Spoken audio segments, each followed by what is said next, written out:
speeding. Speeding. Speeding. 5, 4, 3, 2, 1. The world is changing faster than ever.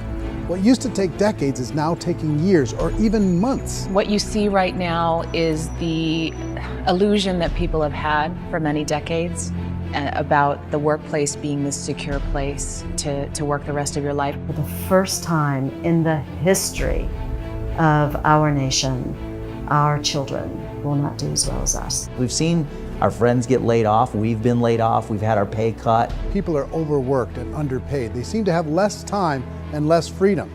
They live under constant pressure. This is going to be forced.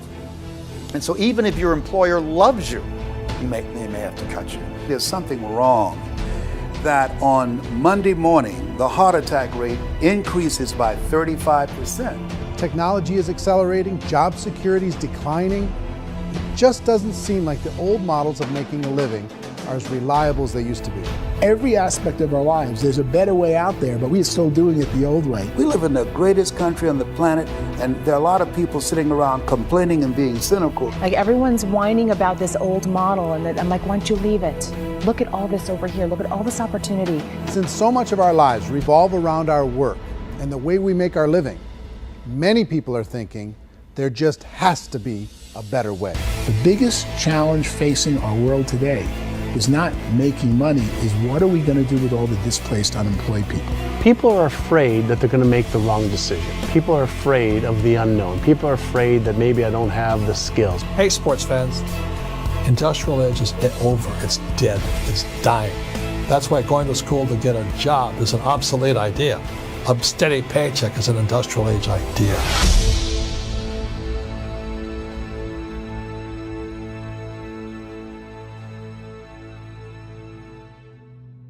It's the search for answers that has brought us here together today.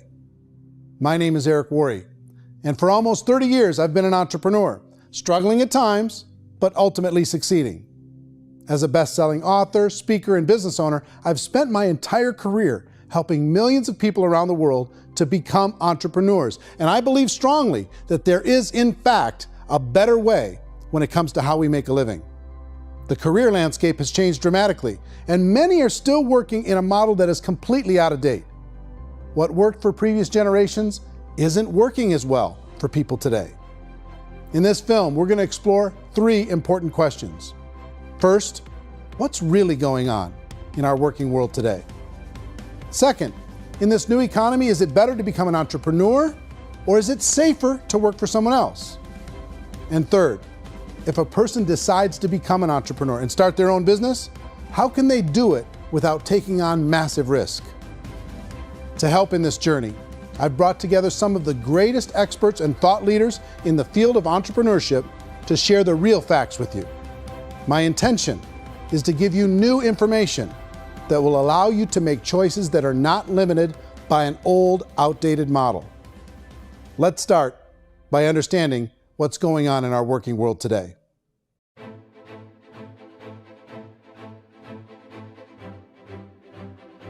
Let's look at unemployment. 30–40% of the people are honestly not working, but would be working. What our government does is if you haven't found a job in 6 months, we don't call you unemployed. We pretend you dropped out of the labor force. I've often said that unemployment, particularly structural unemployment, that's unemployment due to technological changes, is the first sign of economic growth. Think of it, 10 people live on an island. They go out every day and fish. One day, new technology shows up. A missionary brings them a net.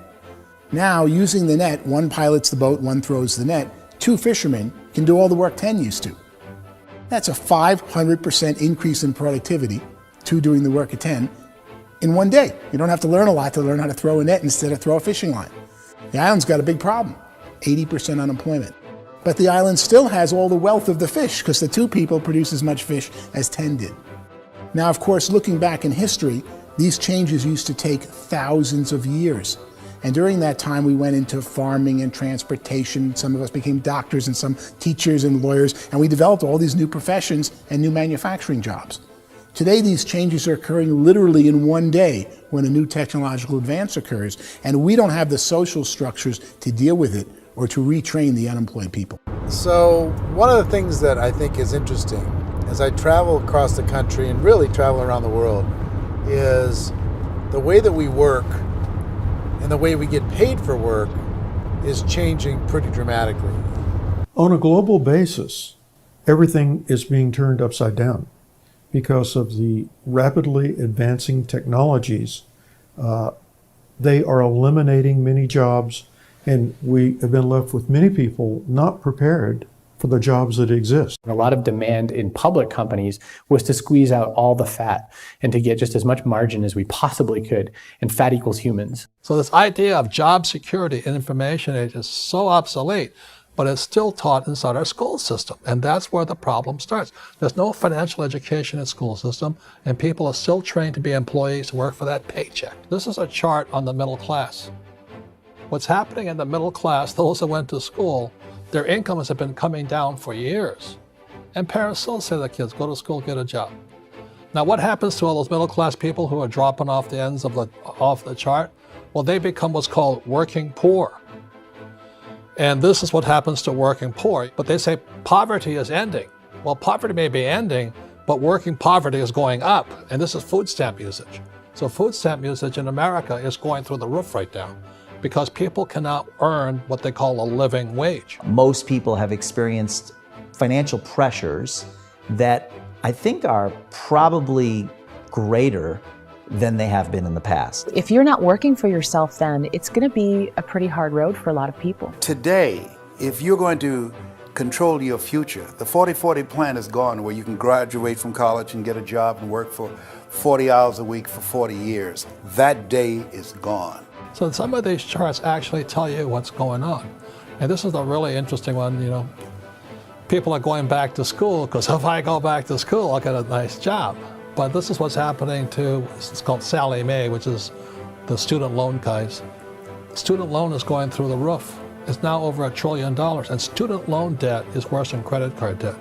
So when people stopped using credit card, the government got people into student loan debt. And the problem with student loan debt is you can never be forgiven.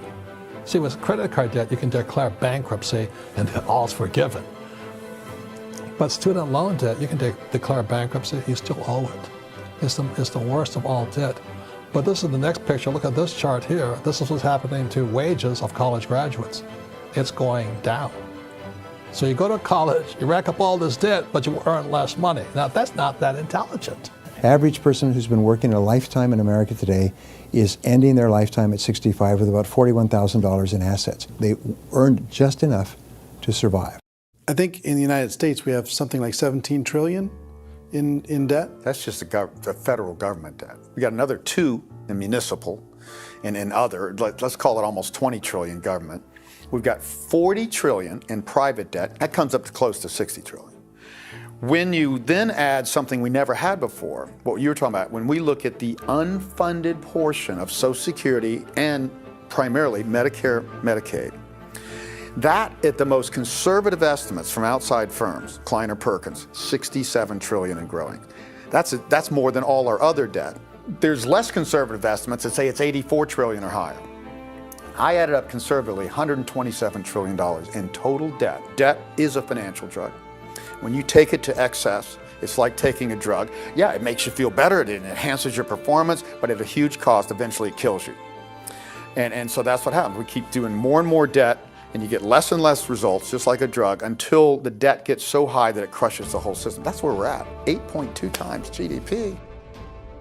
You know who I feel sorry for?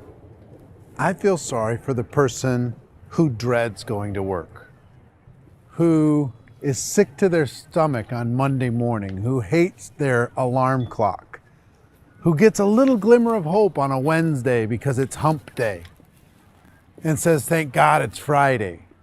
And they live for those 2 days a week where they get to be themselves and they don't have to be around people they don't like, and they don't have to play the political game in the office, and they don't have to live this half life. The person that works 50 weeks a year just to be able to have the 2 weeks for vacation. And you know what happens to most of them nowadays? They don't have a vacation. They have a staycation. They have time off of work, but they don't get to go where they want to go because they're overextended. They've got all this debt. They got all this situation. They hate their alarm clock. They can't sleep until they're done. They have to spend most of their life in traffic.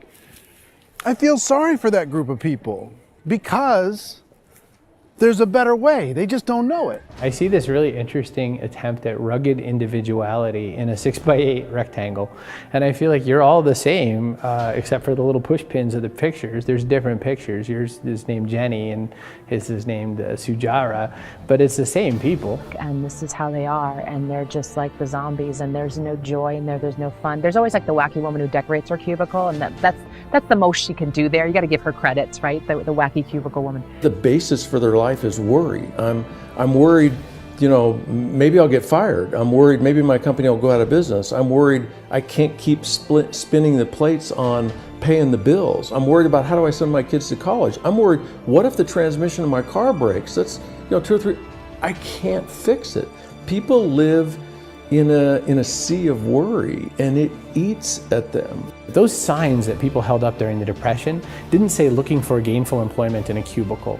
It said looking for work. Work is what we're looking for. Job is just a unit of measurement. Work is what we're going after. It's time to look in the mirror and say, it's not the economy, it's my economy. It's my little world of where I am. I need to improve. I'm not going to wait for the economy to come back because frankly, the economy is doing great in this country. So I'm here on Wall Street, the financial center of the universe, the financial capital of the world. This is where most people's money goes to at least be held for a time, right?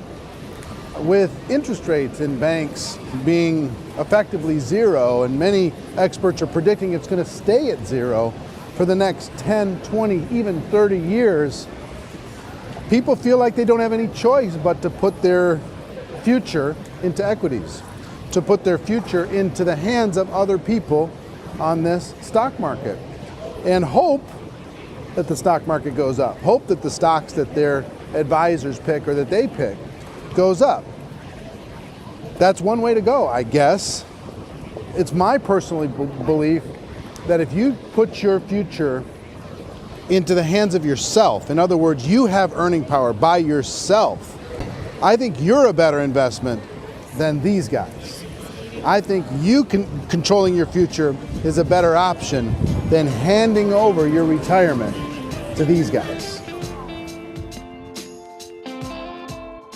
The average household income in the United States is approximately $50,000 a year, what they call the middle class.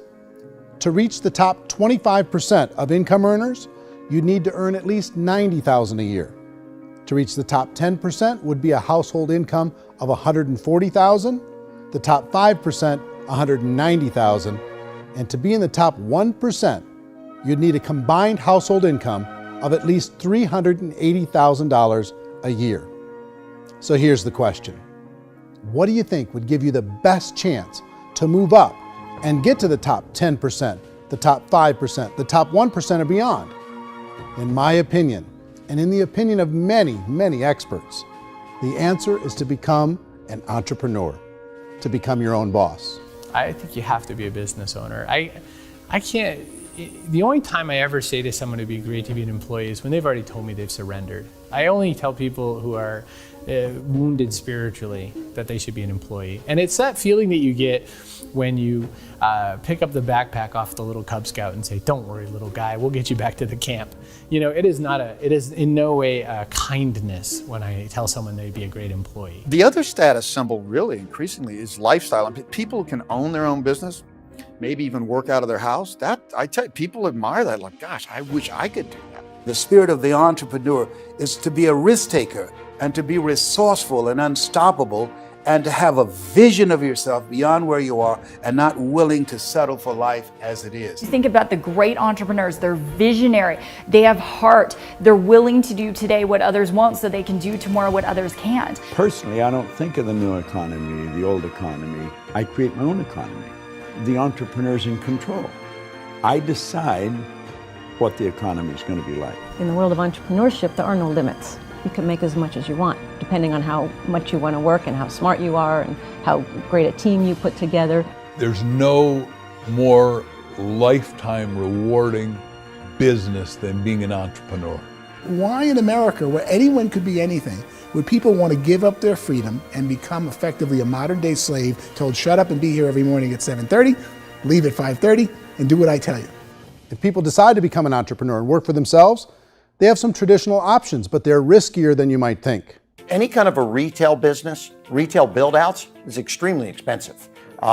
Even just these small little yogurt stores where they're putting little yogurt machines and you get all the different flavors, you're spending $200,000, $300,000, $400,000 to open a yogurt shop. I would love to buy a Dunkin' Donuts, but it's $500,000 or so to start.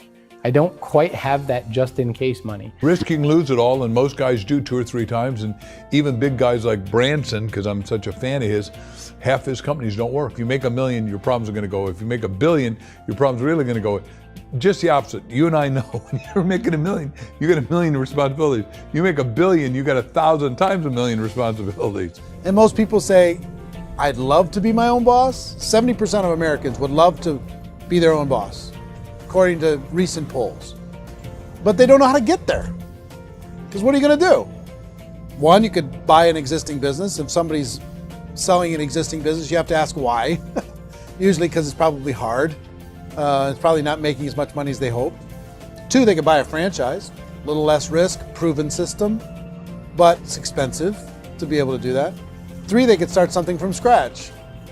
And that's where a lot of people feel like, I don't have the chops to do it. I don't have the money. I don't have the product idea. I don't have the expertise. I don't have whatever it's going to take to be able to get there. And I can't risk my family to do it. So 4th, they could become an investor.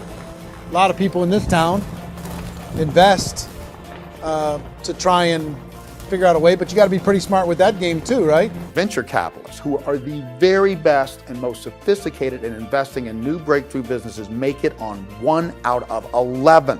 That means 10 out of 11 are mediocre or fail. Most of them fail. That's the risk there. An angel investor is lucky to get 1 out of 15 or 20. A business is a team sport. Like, I have to have accountants, I have to have engineers, I have to have system designers, I have to have sales, marketing, I have to have accounting, I have to have mission statements, I have to have legal and all that. The average Joe Schmo, even me, I go out there, I don't have the skills to put a business together. I think the bottom line for the 4 traditional options is they take money, sometimes a lot of it. They take expertise, and they take time. All of that adds up to just too much risk for most people. I bought a business from somebody else and it was a lot of work. And you start wondering, what did I just buy? Because I guess ultimately I own your email list and I just overpaid for it. People that start their own business, they spend a lot of money, they spend a lot of time, a lot of effort to get things started. And the more you invest on the upfront, the harder you typically work at it. I can tell you what the success rate is of a restaurant. What is it? They're crazy enough. About 90% of them fail. About 90%, in how quickly? Year or less. Wow. And if we're talking non-franchise, we're talking franchise, Sure. That's totally different. Yeah. But our students aren't getting franchise restaurants. You gotta invest big money. Exactly. And with someone like McDonald's, you've had to work with the company for a long period of time, really know the To even have a business. chance at investing $1 million. Have a chance, and it's a slim chance. What if there was a way that you had all the proven aspects, the comfort aspects, and you could still control your own life? What if there was both? In other words, you didn't have to create everything from scratch. You didn't have to be a super leader. All you had to do, what if there was a proven product already? You didn't have to create the product. And there's a proven system already, proven training already. Everything except an employer. That was the only thing that you didn't have. Do you think more people would be open to working for themselves in that environment?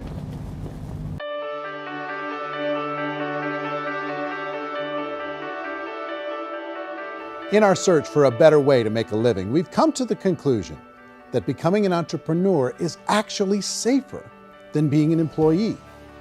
And through our look at the entrepreneurial options, one particular path kept coming up from expert after expert. And I think most people will find it surprising because it's certainly a non-traditional business model. That model is for people to start their own business and become an entrepreneur through the creation of a network marketing business. Some people call it direct selling because the product is being sold directly from the manufacturer to the end consumer, cutting out the middlemen. Other people call it multi-level marketing, or MLM, because there are multiple levels of commissions paid. The most common term today is network marketing, because network marketing best describes using a large group of independent distributors, independent entrepreneurs, to move a product or service more efficiently. So my friend here, Donald Trump, and I, we always write about the network marketing industry. And the reason we support the network marketing industry is because it really is a business school for entrepreneurs. Because most people come out of school looking for a paycheck. Oh, that's terrible. I went to network marketing like that. I think if it didn't exist, we should invent it. It is that good. I think direct selling is a great way to do business today. It's very easy to get into that industry, and you can be self-employed, be in effect an entrepreneur. When we see multi-billionaires adding network marketing companies to their portfolio of companies, that would be a clue. When we see people who are very famous authors and very famous business people endorsing the industry, that would be a clue. These network marketing companies aren't $50 million companies, they're billions and billions of dollars. They lead the stock market, they're major companies. When we're going to get it? You know, and you're going to school to work for a paycheck, but if you want to be rich, be an entrepreneur, and network marketing gives you the spirit to be an entrepreneur. A traditional company will spend up to 50% of their total revenue on marketing. Network marketing companies use a different approach. Instead of having all that extensive marketing expense, they utilize a network of independent distributors to do the marketing for them. Now, why do they do this? First, because word-of-mouth advertising is so much more effective today than traditional media advertising. Second, some products need to be explained or demonstrated, and an independent salesperson can do that more effectively than an ad campaign. Third, it's completely efficient. The company only pays for the marketing of their product if a sale happens and not before. Imagine if Amazon allowed you to become an independent distributor and paid out 40% of its revenue to that distributor group. All you had to do as a distributor was recommend a product, and if a person bought it on Amazon, Amazon would take care of all the logistics, and you'd get paid for bringing the customer. Now imagine you got paid for every purchase that customer made for the rest of their lives. Well, Amazon doesn't offer this option, but network marketing companies do. 85% of all buying decisions in our society are made as a result of word of mouth or reputation. We're recommending things to each other all the time. You know, who's your dentist? Who's your doctor? Who's your lawyer? What detergent, are you using? What legal system are you using? What product are you using? We're talking to each other about the things that we love anyway. When you go into a big box retailer, you're lucky if the clerk looks you in the eye, much less gives you any detailed or accurate information about what you're purchasing. So of course, this personal information, this education coming from a friend, a neighbor, a relative, or even a stranger, but one who has experience with the product is extraordinarily valuable. As a matter of fact, network marketing can educate consumers probably better than any other form of marketing. It certainly can do better than advertising, because advertising usually has a certain hype to it, and you can only get limited information. So, network marketing trumps advertising. If you were a typical sales company and you wanted to sell $1 million a month worth of product, you might go find 100 superstar salespeople. The quota would be $10,000 a month. So network marketing as a distribution system just flips the numbers. So we use 10,000 happy, raving fans of a particular product, and we don't concern ourselves so much with how much product each one of them individually sells. If they sell just $100 or $200 a month, and there's 10,000 of them, you're selling $1 million to $2 million a month worth of product. And that's the best way I can explain how network marketing works. This is the marketing arm of the company. There's not money being wasted on bricks and mortar. There's not money being wasted on inventory that's sitting stagnant somewhere. There's not of employees standing around that don't have customers. These are people that are going to connect with customers. These companies allow people to become independent distributors for extremely low cost and with no minimum time or sales quota. Essentially, they own their own business and can provide as much or as little sales as they choose. In other words, the distributor gets all the benefits of traditional business ownership without the risk. The advantage of network marketing is the ease of entry, the low risk, and the low startup cost, because almost everything else has very high risk. You can get in for a minimal investment. You're buying into a system that's already been proven, products or services that have been proven to work. The keys to network marketing is providing an opportunity for the masses to get involved, providing an opportunity for the average person who doesn't have the resources to start their own business.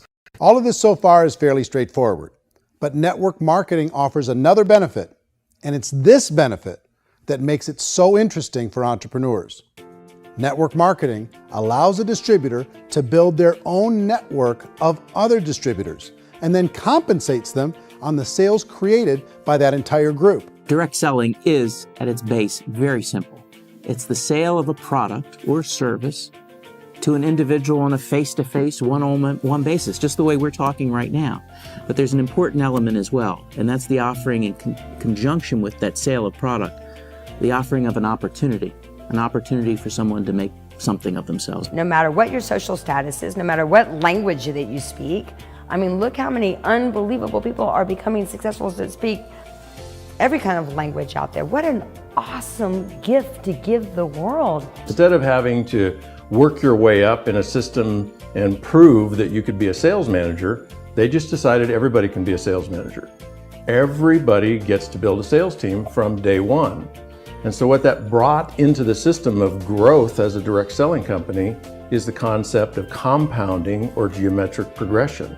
Because now you can actually grow sales force very quickly because everybody is enrolling people in their own sales force. People who are like, oh, this is weird, I'm building a sales team. Or what do you think you do at a regular company? How do you think a regular company works? Network marketing is the only industry that doesn't say your past determines your future.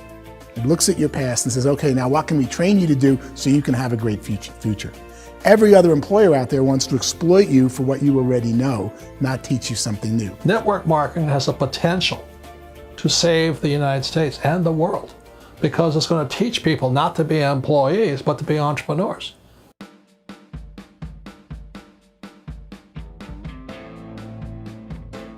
According to the Direct Selling Association, if you add up all the network marketing companies around the world, they combine to do over $178 billion a year in retail sales. To give you an idea of how big that really is, the NFL, the National Football League, does approximately $9 billion a year. The music industry does a little more than $16 billion a year, and the movie industry does about $80 billion a year.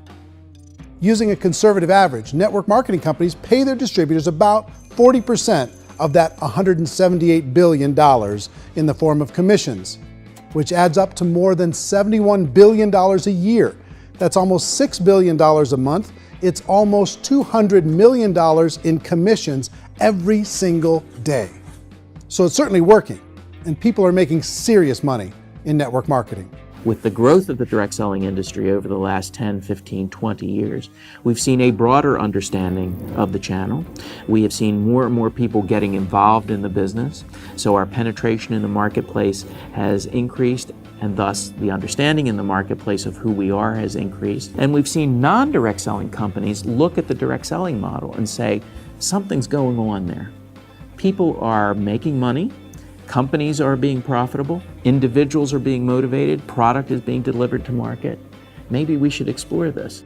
Some people think only the people at the top make money. Well, let's take a look at that as well. In the network marketing profession, there are roughly 500 people in the world who earn over $1 million a year. If you round that number up to $2 million a year, that adds up to about $1 billion a year. That takes the $71 billion paid out each year down to $70 billion. So where does the rest of the money go? The vast majority goes to part-time people making anywhere from a few $100s a month to many thousands of dollars a month.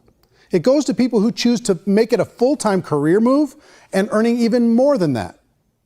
Every day, people are using the money they earn through network marketing to pay off debt, have more fun, and improve the quality of their lives. Everyone I know in network marketing has been doing that since the 50s. They go to work when they want to go to work. They stop working when they want to take time with their children to have a leisurely breakfast and discuss issues and drive them to school. They go back to work when they get home, wherever they're working out of. The biggest thing that I've seen is people that have become much happier in their life. MLM has probably made more millionaires of more people in more countries, and I've spoken to them in 67 countries, than any other single form of business, starting from nothing. If they have a choice between working a job for the next 10 years or working a network marketing business for the next 10 years, the result of working the network marketing business will be better. A lot of people within the industry go on and make this a career and do extremely well at it. Network marketing has been nothing but good for everyone I know that's been involved with it because they did it seriously and they played full out and they've been very successful. It's been a constant barrage of success stories and people showing off stuff that they got as a result of it. How many people are involved? Approximately 16 million Americans and 96 million people around the world are currently participating in network marketing. And in a recent poll, 82% of those people report a good, very good, or excellent experience with network marketing. So people are happy.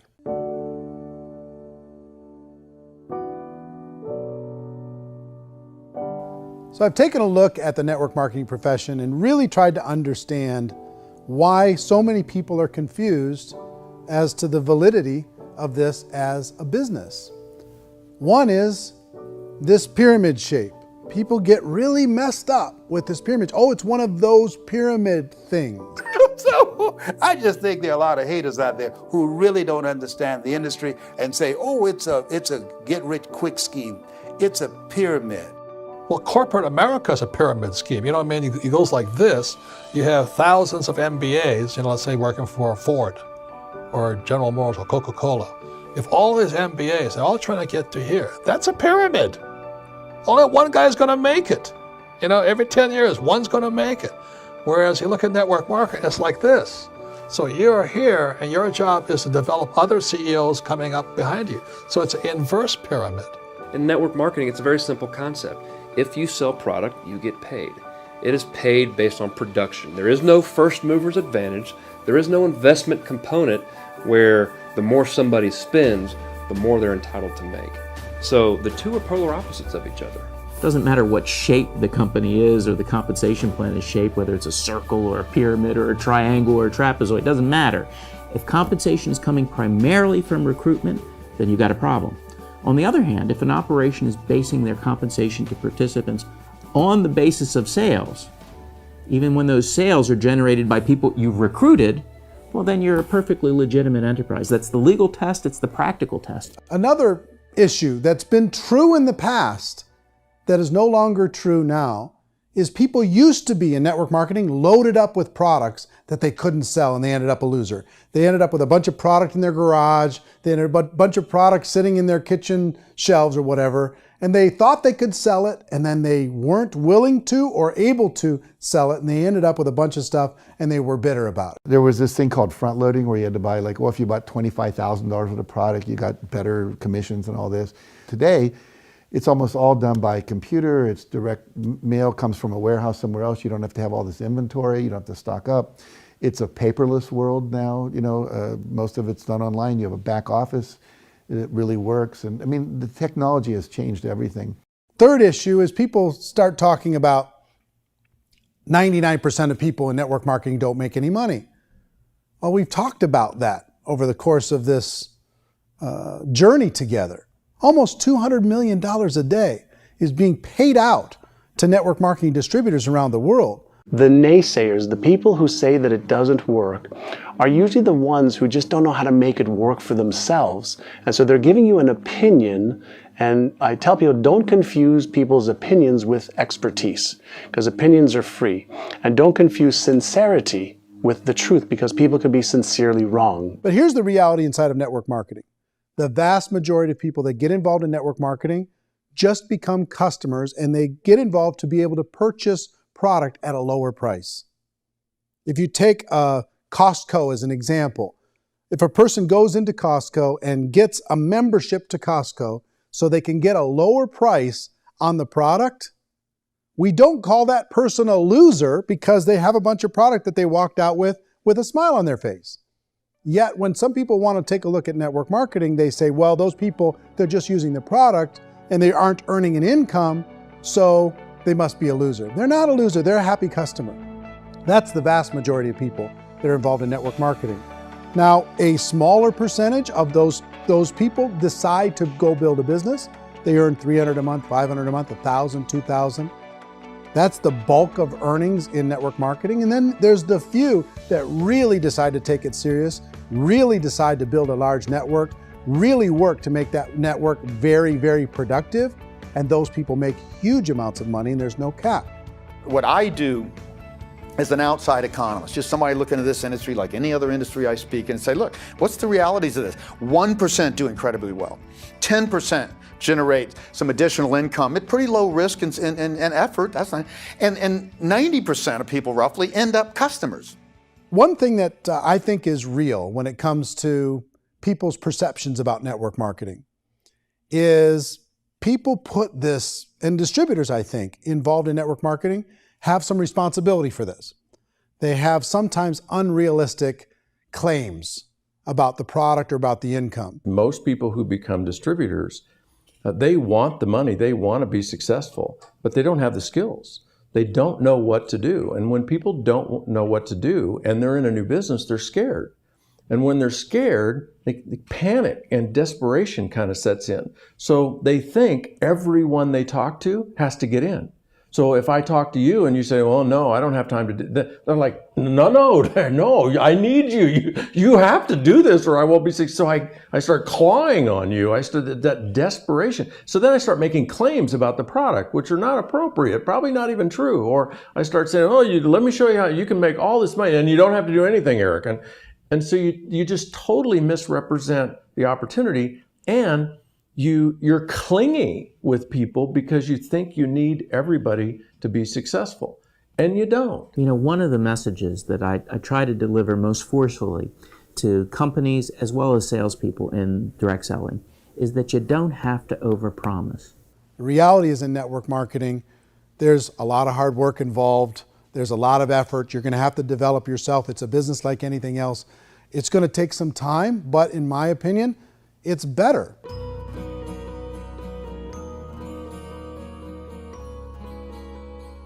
It's light years better for people starting today than it was even 5 years ago. I think it's more widely accepted now, and people understand it is a business. It is being an entrepreneur. It is being a business owner. Our belief system is based upon our evaluation of something. And frequently, if we reevaluate a situation, our belief about that situation will change. The industry has changed and it's grown up. It's totally transformed. You've got young people today that have grown up with social media, and they understand networks. They understand how people are connected through technology, and they understand how money flows through those networks. So when they see network marketing, they don't see it the way their parents saw it. And we've all learned, the larger industry that you represent, has all learned from those mistakes and flaws and errors that have happened early on. Early algorithms didn't work the right way. That's all fixed. It's like when they design a computer program, they design the program, then they run it, and then they go back through and they debug it. The MLM industry has been debugged. This is the day of being virtual, being able to run a business from your mobile phone. I mean, it's incredible. Companies are getting smarter. They're implementing more consumer protections. They're implementing more compliance training. They're doing more with respect to product research. If you do get involved and you make purchases of inventory, even on a voluntary basis, if you decide that this business is not for you, you can leave and have that inventory repurchased by the company. There's no other business that offers that kind of protection on a voluntary, self-regulatory basis.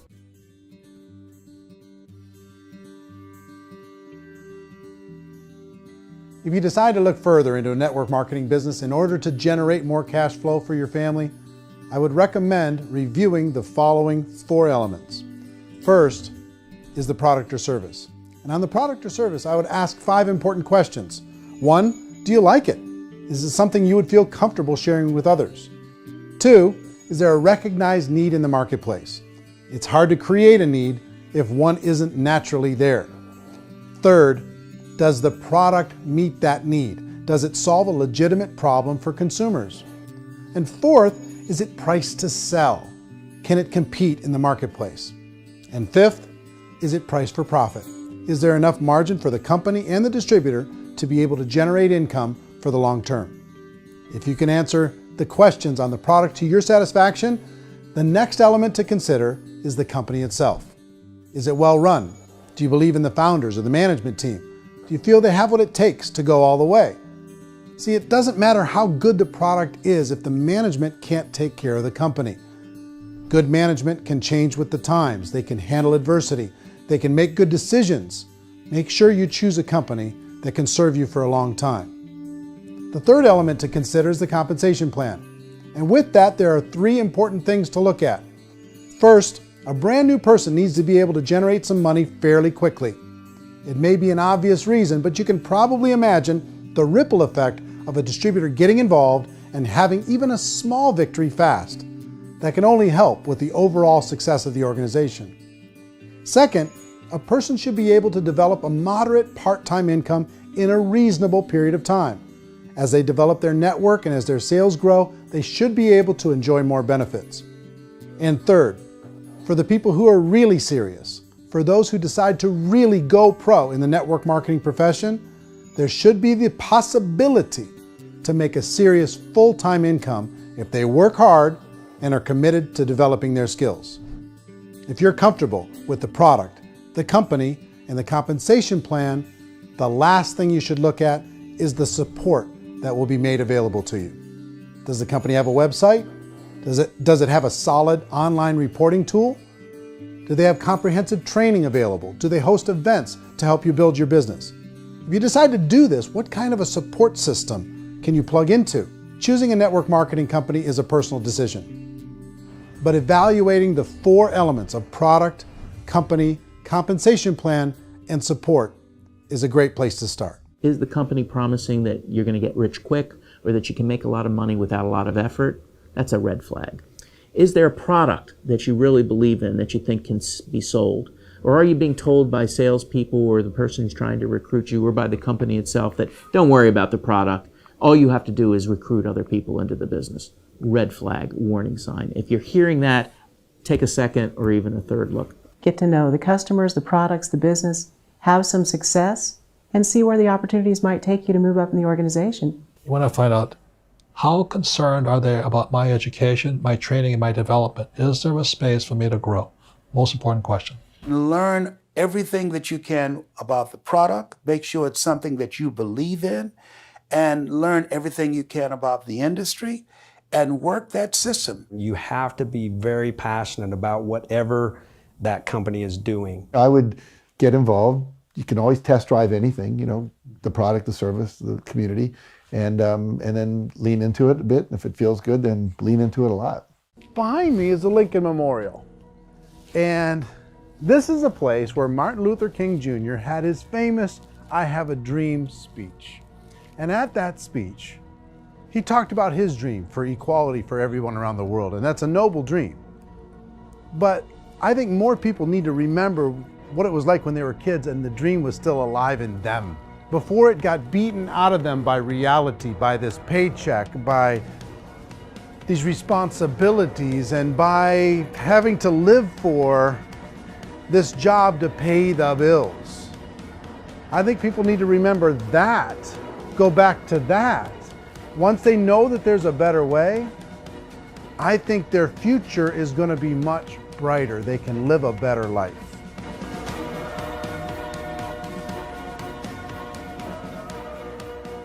So if you're considering getting involved in a network marketing company, let me offer you just a few pieces of advice. First, network marketing isn't perfect. It's emotional, it's challenging. Like any entrepreneurial venture, it can have its up days and its down days. But if you have an entrepreneurial bone in your body, it's just better. Second, if you're gonna do it, decide to be professional. Decide to go pro. It's better to do that than just be this amateur sticking your toe in the water. Third, as any professional, you're gonna have to learn some new skills. And I promise you, inside of the network marketing profession, they're not too difficult to learn. Fourth, like anything worthwhile, it's gonna take some time. Don't expect that you're gonna get to the finish line right out of the gate. And fifth, it's worth it. It's worth it to be able to take charge of your life again. It's worth it to be able to control your own financial situation. It's worth it for the people you're going to be able to spend time with. It's worth it for the things you're going to be able to see and the experiences you're going to be able to experience. It's worth it for the causes you're going to be able to contribute to, the lives you're going to be able to touch, the customers you're going to be able to help, the friendships you're going to be able to develop. I promise you, it's worth it. Remember, most people are searching for answers just like you are. But I do have to tell you the catch to network marketing. If there is a catch, if you want to understand this from an emotional point of view, people say, well, it sounds too good to be true. It's not, it's hard work. But here's the catch. Most people still don't understand it. So you're going to have to endure the loss of social esteem from ignorant people. The uneducated will think less of you. Now, if you can handle that, you're on your way. If that's going to destroy you, you know what? Entrepreneurship in general probably isn't in your future. If you can face that catch, you can become unstoppable. I want everyone to really contemplate this if they're not in network marketing. You're in a job, you probably have a mortgage, you have rent, you have debt, whatever's going on. You're in a prison. You work just hard enough to keep them from firing you, and they pay you just enough to keep you from quitting. Come on! I've been there, done that, and bought that t-shirt. In network marketing, if you run into failure, it's really just a homework lesson for yourself. There's no one to blame. You really have no excuse not to be successful. You just don't.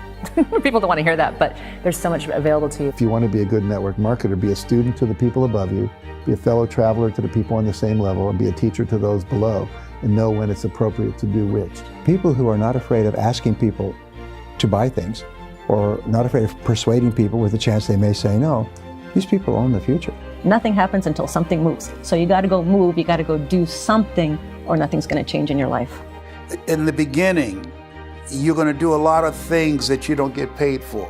But as you go down the road, you get paid for a lot of things that you don't do. And your job is rehabilitate the spirit, the entrepreneur spirit in all of us. You get it back. Either give it a strong yes or a strong no, but no wishy-washy, dilly-dally stuff in the middle.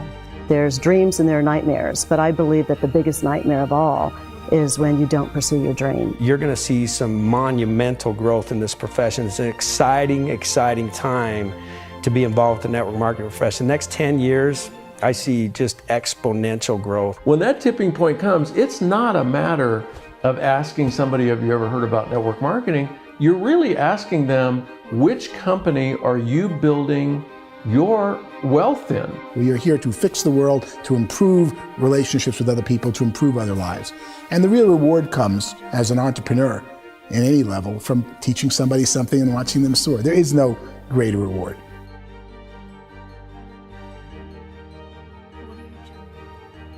Life's too short to spend it living someone else's dream instead of your own.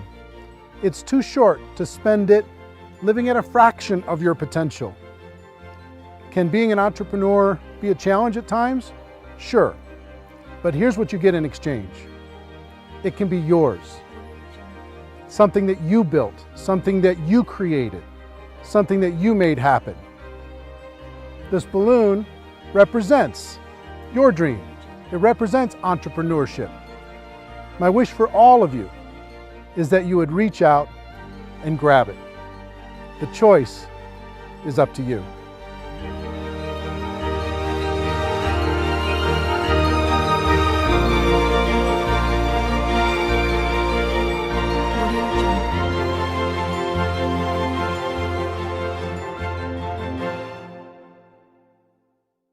Well, I hope you enjoyed the film, and I hope more than that, you could see the power of being able to use this as a tool to help a prospect understand the value of, one, being an entrepreneur, two, the value of getting involved in network marketing, and three, kind of a little bit better understanding of what they're getting involved in.